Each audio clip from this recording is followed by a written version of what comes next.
MacBook Air, MacBook Pro, Mac Studio, iMac, Mac Pro, Mac Mini, puce M1, puce M1 Max, puce M1 Ultra. Bref, chez Apple, il y a de plus en plus de modèles différents pour essayer de convenir à chacun. Sauf que à force, on commence un petit peu à s'y perdre. Donc je me suis dit que ça pouvait être sympa de vous comparer les différents modèles entre eux, de vous donner les plus et les moins de chacun pour qu'à la fin de la vidéo, vous sachiez quel Mac est fait pour vous. Hello l'équipe, c'est Maxime, bienvenue sur Pile et Face. Aujourd'hui, je vais vous partager un petit guide d'achat sur les ordinateurs de chez Apple. La gamme est de plus en plus complète et honnêtement, on arrive à des niveaux de performance tellement incroyables que ça en devient fou. Ce qui est marrant, c'est que pendant très longtemps, les produits Apple étaient un peu considérés comme trop chers, dans le sens où n'importe quel Mac, il y a 2-3 ans, tu pouvais trouver les mêmes capacités sur un Windows pour 2 fois moins cher. Sauf que c'était avant qu'Apple sorte ses nouvelles puces M en interne, et honnêtement, ils ont mis une bonne grosse claque là à Windows. Elle venait de l'avant-bras, et c'est parti. Pro Apple ou pas pro Apple, je pense qu'il faut reconnaître qu'ils ont frappé quand même un grand coup avec leur nouvelle puce et je suis pas vraiment sûr que la concurrence arrive à les rattraper de sitôt. Ok, dans cette vidéo, on va parler uniquement des ordinateurs de chez Apple. Je me base sur mes tests, sur mes recherches et aussi sur le retour des copains. Le but pour moi, c'est de vous donner toutes les infos pour qu'à la fin, vous puissiez choisir quel Mac est fait pour vous en fonction de votre utilisation. Alors aussi, la chaîne parle principalement de vidéos, de photos, de tutos matos, etc. Donc déjà, si t'es pas abonné, je pense que tu peux le faire. Et surtout, on va parler des performances dans la globalité de tous les Macs qu'on va voir. Mais forcément, en fonction du thème de la vidéo, on va pas mal se tourner autour de la création de contenu, que ce soit de la photo ou de la vidéo. Et pour finir, je vais pas rentrer dans les détails techniques en mode score, etc. Parce que perso, c'est pas mon kiff. Et il y a honnêtement des mecs qui ont fait ça bien mieux que moi. Mais on va aller direct à la conclusion de l'utilisation de chaque modèle pour voir, entre guillemets, pour qui il est destiné. Alors, première chose qui est quand même pas mal importante, il faut bien faire la différence entre les différents modèles. Donc, MacBook Air, MacBook Pro, Mac Studio, etc. qui vont impacter du coup votre utilisation et les puces à l'intérieur de votre ordinateur, donc par exemple puce M1, puce M1 Max, M1 Pro, etc. qui vont eux impacter la performance de votre ordinateur. Avant de vous parler de la puce M1 Ultra, le Mac Studio, etc. on va commencer par le moins cher de la gamme de chez Apple qui se débrouille quand même pas trop mal, le Mac Mini. Alors Mac Mini, c'est un ordinateur qui vous donne accès à tout l'écosystème Apple à un prix plus qu'abordable pour un ordinateur fixe. Faut bien comprendre qu'avec le Mac Mini, vous avez besoin du coup en supplément d'un écran, d'un clavier, d'une souris, donc forcément ça peut faire un petit peu monter la note. Sauf qu'aujourd'hui, c'est un ordinateur qui est plutôt puissant, qui est tout petit et qui a surtout un prix hyper attractif. Avec le Mac Mini, vous pouvez faire de la retouche photo, du montage vidéo et d'autres applications gourmandes en énergie. Surtout si vous prenez la puce M1 parce qu'il y a encore la puce Intel en vente sur le site d'Apple. Je ne sais toujours pas pourquoi, mais surtout n'allez pas du tout vers ce modèle. Après, il ne faut pas s'attendre non plus à faire des énormes montages en 4K avec le Mac Mini. Forcément, les performances restent limité, bien que pour la majorité des gens ça va suffire. Et perso, je pense que le Mac Mini se destine surtout à ceux qui souhaiteraient entrer dans l'univers Apple à petit prix, tout en ayant un ordinateur quand même bien puissant pour des tâches assez complexes comme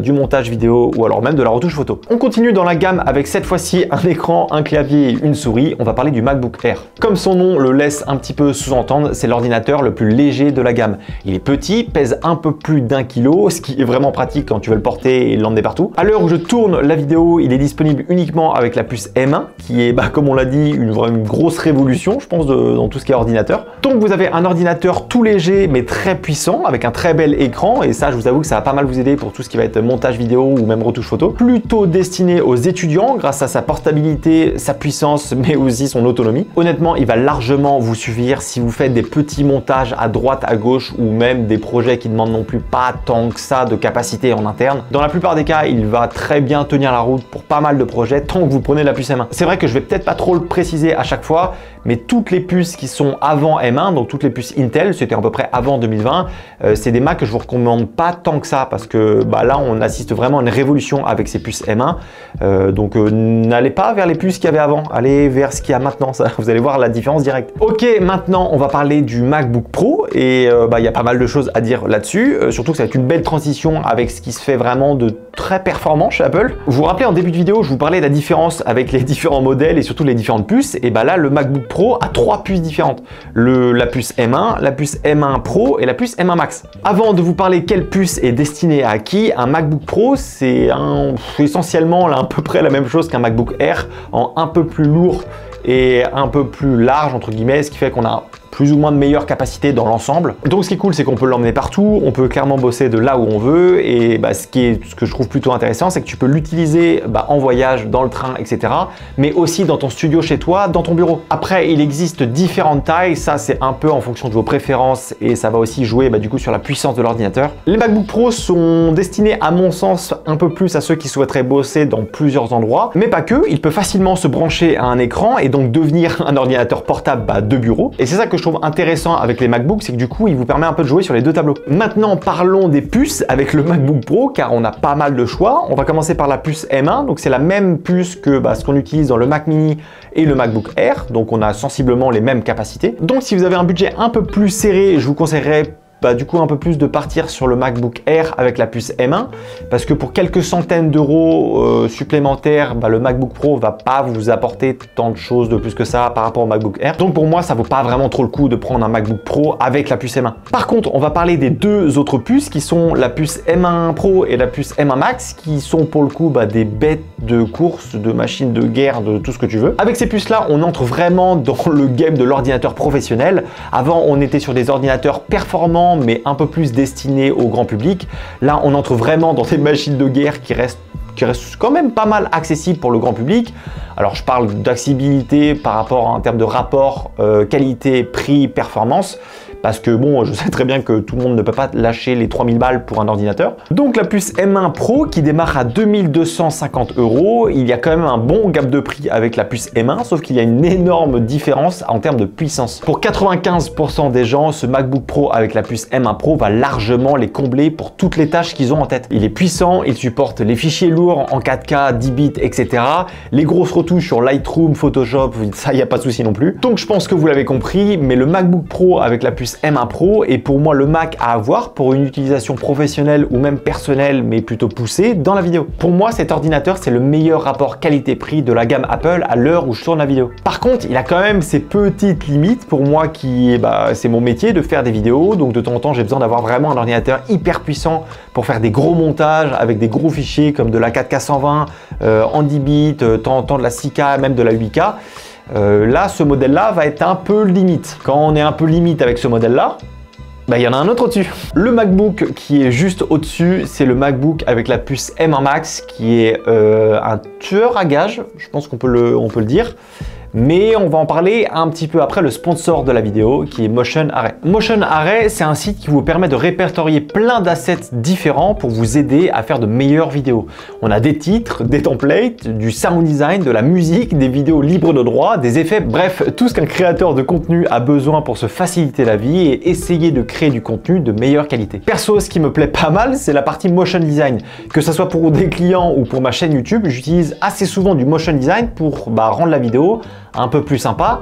Sauf que pour le coup, c'est un vrai métier motion designer et je suis honnêtement un peu une brêle là-dedans, je vais pas vous le cacher. Donc avec Motion Array, ça me permet d'aller chercher des templates de motion design que je peux adapter à mes différents projets. D'ailleurs, et ça marche pour pas mal des assets, mais c'est hyper bien rangé. Vous pouvez chercher par titre, par application, par résolution. Et le must pour moi, c'est que vous pouvez l'intégrer directement sur votre logiciel de montage, que ça soit Premiere, Final Cut et même DaVinci, pour aller chercher les assets directement et les intégrer à votre montage. Et ça, perso, je vous avoue que c'est un petit kiff, ça me permet d'aller beaucoup plus vite et c'est franchement plus simple. Après, si vous êtes simplement sur un autre logiciel de montage, vous avez juste à télécharger les fichiers et les intégrer du coup à votre logiciel, ça marche aussi bien. Vous avez une seule licence qui couvre tout et qui vous permet d'utiliser tout ce que vous voulez pour toutes vos productions. Forcément, je peux que vous recommander Motion Array que j'utilise depuis maintenant pas mal de temps et qui m'a bien aidé dans pas mal de projets.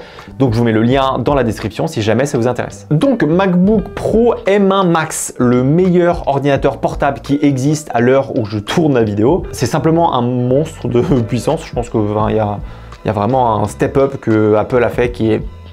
Il fait pas un bruit, il est extrêmement rapide, que ça soit pour des tâches de montage, de graphisme, même de 3D aussi. C'est tout simplement la crème de ce qui se fait actuellement sur un ordinateur portable et c'est pas pour rien qu'il y a énormément de créateurs de contenu qui utilisent cet ordinateur-là parce qu'honnêtement, il coche toutes les cases. Alors évidemment, vu son prix, on rentre dans la partie vraiment haut de gamme d'Apple et c'est clairement destiné un peu plus aux professionnels de la vidéo, de la photo, de la 3D et plein d'autres métiers qui demandent beaucoup d'énergie. Sachez que la grande majorité n'a absolument pas besoin d'un ordinateur aussi puissant, mais avec une telle bête comme ça enlève clairement toute contrainte technique pour des très gros projets. Avant de vous parler du Mac Studio, je vais vous parler rapidement de l'iMac et du Mac Pro. L'iMac pour commencer, alors c'est un ordinateur avec un écran qui est intégré, donc ça c'est plutôt pratique. À la base, il était plutôt destiné à une utilisation professionnelle et aujourd'hui, il continue plutôt bien son chemin. Pour le coup, on est sur un ordinateur fixe avec un écran intégré qui est vraiment magnifique et ça, si vous faites du montage vidéo ou de la retouche photo, ça peut faire peser dans la balance. Actuellement, il est disponible seulement avec la puce M1, donc la puce qu'on a sur le MacBook Air et aussi sur le Mac Mini.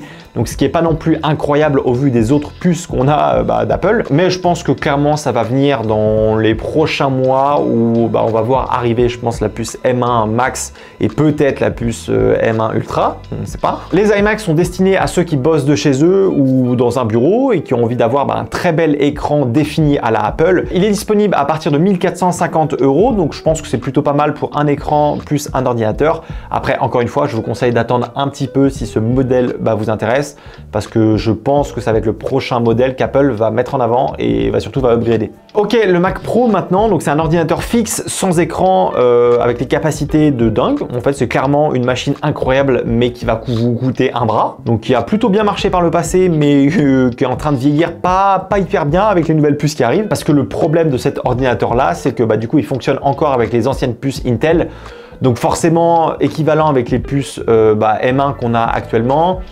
C'est pas fou quoi, vu le prix que tu payes le truc, ça peut te faire un peu chier. Le problème avec cet ordinateur, c'est que même s'il est boosté à fond avec sa puce Intel, on a du mal en fait à le faire concurrencer avec la puce M1 Ultra du Mac Studio qu'on va voir juste après, alors que celui-ci est 3 fois moins cher. Donc évidemment, je vous recommande absolument pas le Mac Pro, parce qu'il utilise des anciennes puces, comme d'ailleurs tous les anciens Mac que je vous recommande pas forcément. En fait, c'est surtout qu'aujourd'hui, il y a bien mieux. On finit donc par le dernier d'Apple qui vient dans une nouvelle gamme, d'ailleurs qu'Apple propose, qui vont être les Mac Studio. Mac Studio, c'est un peu le grand frère hyper baraqué du Mac Mini. Il est extrêmement performant à un prix incroyable.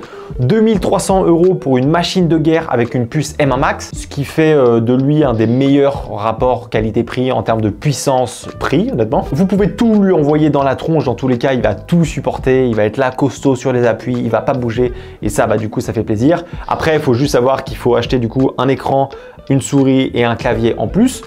Mais bon, voilà, c'est un budget, je pense, qu'on peut prendre en compte. Sauf qu'à l'heure où je tourne cette vidéo, vous n'avez pas meilleur rapport prix-performance. Ça n'existe pas. Ils ont frappé un énorme coup avec cette nouvelle gamme qui est clairement destinée aux pros, mais qui reste quand même accessible au grand public. Et ça, c'est fou. 2300 € pour une machine de guerre avec une puce M1 Max qui est l'une des meilleures puces qu'on a vues juste ici. Honnêtement, au vu du prix, c'est incroyable. Alors, si jamais vous n'êtes pas sûr au niveau puissance avec ce Mac Studio avec la puce M1 Max, Apple a sorti une puce encore au-dessus, qui est la puce M1 Ultra, qui est en fait concrètement la fusion de deux puces M1 Max. Est-ce que j'ai vraiment besoin de vous expliquer l'intérêt d'avoir une puce comme ça en termes de puissance? Je suis pas sûr, hein. Je pense que vous avez compris que c'est même plus une machine de guerre, là on n'est même pas sur la même planète. Je pense que c'est un Mac que beaucoup de professionnels vont se procurer si ils bossent de chez eux.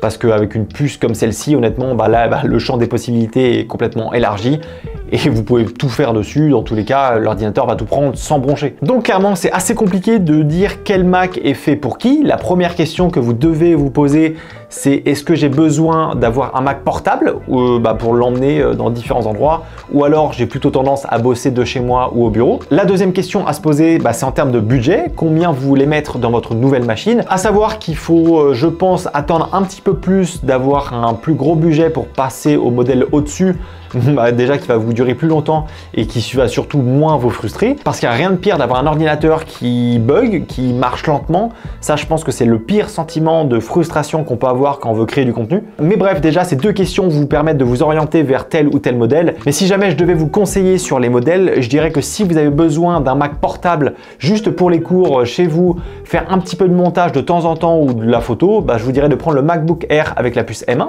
Pour ceux qui font du contenu un peu plus poussé et du coup qui ont besoin d'un peu plus de puissance, je vous conseillerais le MacBook Pro avec la puce M1 Pro. Là, vous allez voir que ça va quand même combler et 95% de vos nécessités, que ce soit pour du montage, pour de la retouche, même un petit peu de 3D aussi. Et si vraiment vous avez besoin d'une puissance accrue encore pour tout ce qui va être des montages beaucoup plus lourds avec des gros fichiers comme de la 4K 120 ou même un petit peu au-dessus, là je vous conseille de vous diriger vers le MacBook Pro avec sa puce M1 Max. Je pense que là, ça va pas mal vous satisfaire.